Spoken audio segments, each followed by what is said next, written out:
Hello everybody, today we're going to talk about another easy fix on a very common issue on the Mark IV Jetta, Golf, Beetle, whatever you name it. The rear handbrake. One day you realize you put your handbrake down, the wheel is still jammed, you try and leave, you smell very burnt brakes. You just changed your handbrake cables, you just adjusted them, you just did the back brakes. What could it be? Well, as we see over here, we have a rear Mark IV brake caliper. This one is just for demonstration purposes. This one's off a car. I replaced it for the customer because the boot was ripped. Quite, like you can see, quite a few places. The piston is kind of rusted out. It wasn't leaking or anything, but it was just he wanted to replace them, so I replaced them anyway. Anyways, very common issue on these cars where your handbrake cable connects to. This bracket over here gets seized up with time, full of crud. This one's not so bad, but it gets tight after a while, very tight, and sometimes it has a very hard time springing back. Actually, it just welds there. You have to go with a hammer the back over here just to be able to get back home, not to bring your brakes out. Now, yes, you can just always go to a junkyard, look for a caliper. I mean, there are some good ones out there, but most of them you're going to get out of a local junkyard. The back over here will be seized. It gets exposed to the elements. The seal over here. This seal over here gets really worn out, gets dirty. This is aluminum, of course, so as soon as it gets corroded, you get that white powder, just like on our mirrors. That same white powder, corrosive stuff, will seize this whole mechanism from working properly.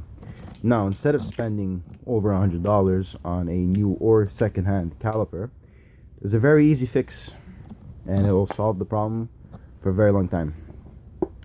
This lever, you remove it, and you clean the inside.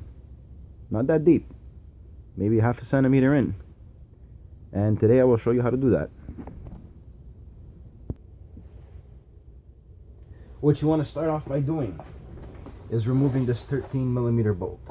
Only one 13mm bolt holding this lever onto the whole caliper assembly. But don't worry about it, there's no alignment issues or anything like that. This is a splined bracket. It's splined onto the shaft of the caliper, and it will not free rotate. This is not this little bracket over here is not locking this from overspinning. So there's no issues with removing it whatsoever. You take your 13mm ratchet. You might struggle a little bit by trying to remove it, but this looks a little bit seized out, so we're going to give it a try. Maybe put your foot, counter hold over here, extend your vise, your channel lock, counter hold, and like that. Remove your 13mm nut. Now this can get quite corrosive. Just 1 second.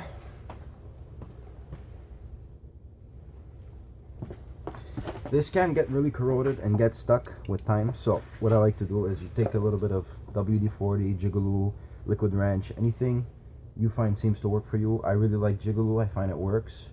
I don't find it messy. Sorry about that, guys. Like I was saying, take your Jigaloo, seems to work for me. Spray it a little bit, make it soak in there. Don't forget, this is splined. So what I like to always do, get ready with a steel brush. As soon as you remove this, just give it a quick clean. Make it spray for a bit. I like to use a hammer, very gently. Tap. A bit to the left, a bit up, down. Where you have these circles over here, you tap a bit here, here, and here, and here, in circles. Keep repeating. It will come out, don't worry. All you need is just a little bit of patience, but it will come out. It's already starting to move. You can spray just a little bit more lubricant, whatever you want to call it.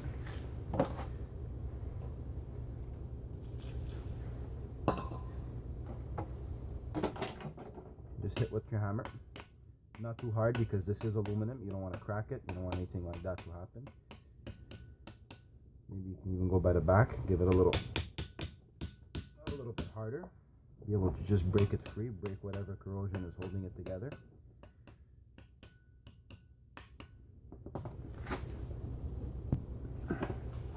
Once you break it free, you give it a little wiggle and it will come out. As you can see, all the corrosion holding it together. It's all corroded over here. I like to pass a steel brush. You just give it a quick scrub, put a little bit of lubricating oil on it, clean it out. This is what it looks like over here. This is all splined, as you can see. Look at all this dirt and corrosion all in there. This is what causes the back calipers to seize very easily. When these are new or second hand and they're working properly, every once in a while when you do a tire rotation or when you have to change from snow to summer tires, it's always a good idea to put some white grease. I like to use lithium white grease. You can buy it for $5 a can. You spray it all over the place. It will help protect, especially in winter times. Anyways, now that that's out, you spray a little bit of lubricant on it. Let it soak. You can already start seeing all the crud that's coming out. All this black stuff is what's causing it to seize.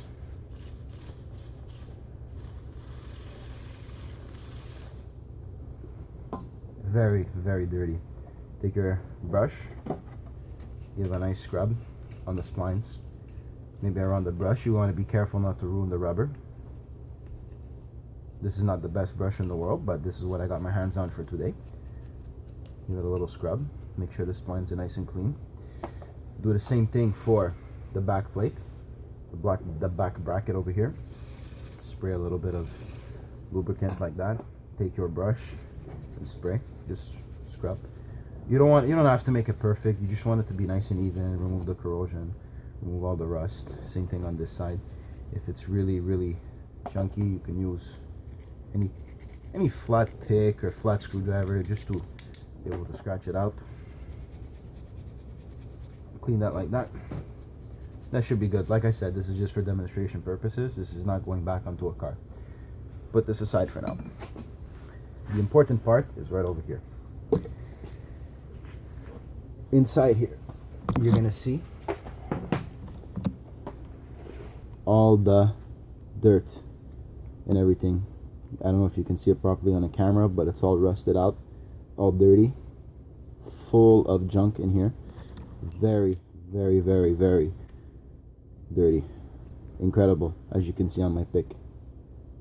I have full of stuff. What I do is try and get a little opening with a pick or a screwdriver. You wanna, these rubbers are kind of solid, so it's not the end of the world. Use your flat screwdriver. You wanna just pry a little opening like this, and you want to be able to put your WD-40 or your liquid wrench, whatever you want to call it, and spray some in there. Already you can see all the dirt coming out. Very, very, very disgusting. You do that a couple of times. You make sure you spray it in, let it soak. We're gonna let this soak for a little bit. As you're doing this, you're gonna take your pick, something sharp, and you're gonna go dig around the seal. You want to be very careful. You don't want to break it, you don't want to ruin it, you don't want to score it, anything like that. You just want to go with your pick and remove most of the crap that's holding all this together. See?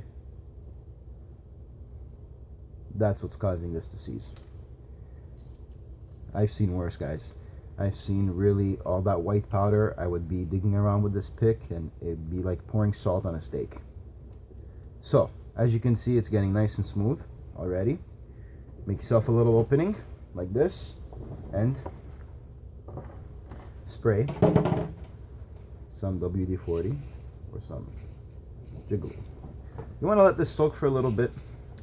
Now, this is the key part. As you sprayed and it's soaking, you want to take your bracket. You just want to cautiously put it on and you just want to play. You spline it in, but you don't want to spline it too deep, so you're stuck hammering it back out after. You just put it in and you play. Oh, wait a minute.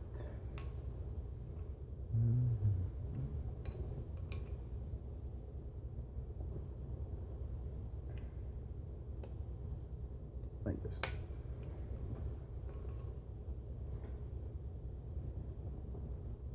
You just want to unjam it. You want to make sure that you want to play with it a little bit. You want it to move as you're using your lubricant. Also a good idea is you put the nut, just temporary. Tighten it down just a little bit, not too much, so you don't struggle taking it back out. Give it just a little wiggle and play with it. Your piston will come out. Don't do it too much, because you don't want to be stuck using your tools to push this back in, because this is just to clean. You just want to move it a little bit to make sure you see how much easier it is. It springs back up. I didn't put the bracket all the way back up. I just splined it temporary to be able to play to move this. So now what you do, remove it again. Use your pick, not to dirty anything, and you clean inside. Again, the more the merrier.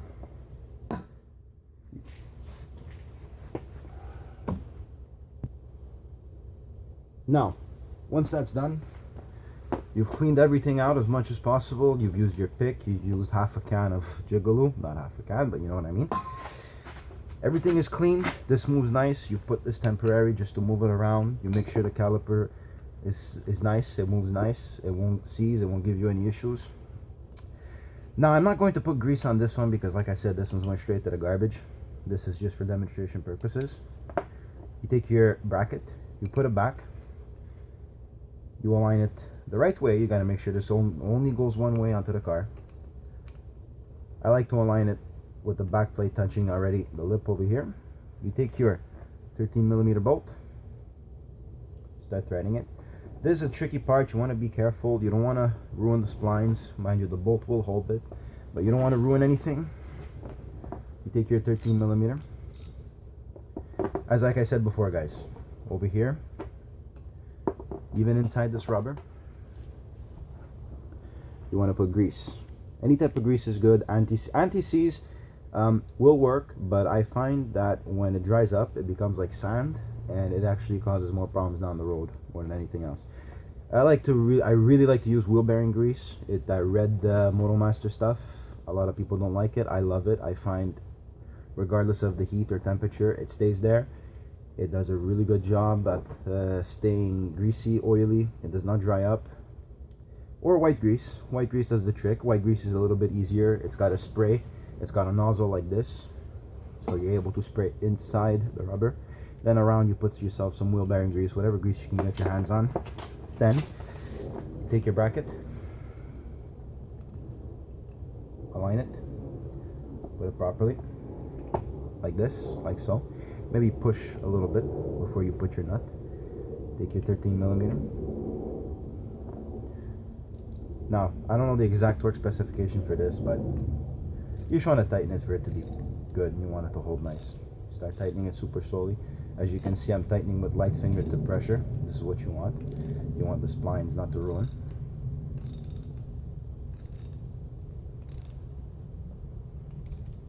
Now, once you're tight, you just put it down to the floor, and you just want to give it just a little extra safety tightness. That's it. Not more than that. It's tight. It will not move. It's very solid. It's safe, and look at that, brand new. With your handbrake, your piston works. This one's just completely finished, but it's just for demonstration purposes. Pull the handbrake, let go, springs back to zero. This is what you want. You don't have to go buy another caliper. You don't have to buy it new or used. This will work fine. This is a great method. The best part is you can do this on the car. You don't have to remove the caliper off the car. Obviously, you gotta unbolt it from your brake discs. You don't have to disconnect the brake line. You just toss it over. You're going to be able to flip it down and you'll be able to work perfectly. Look at all the crud. Never mind the coolant, but look at all the brown stuff. This is all came out of this caliper. This is what was seizing this handbrake. So, like I said, it could be done on the car very easily. And that's it. Maybe, I'd say a good 20 minutes to half an hour. If it's you're saving over $100. Very easy fix. As long as you guys put grease, you make sure no seals are broken, nothing, this problem shouldn't occur for at least, I'd say, a good 100,000 kilometers. Alright guys, thank you very much. Good luck.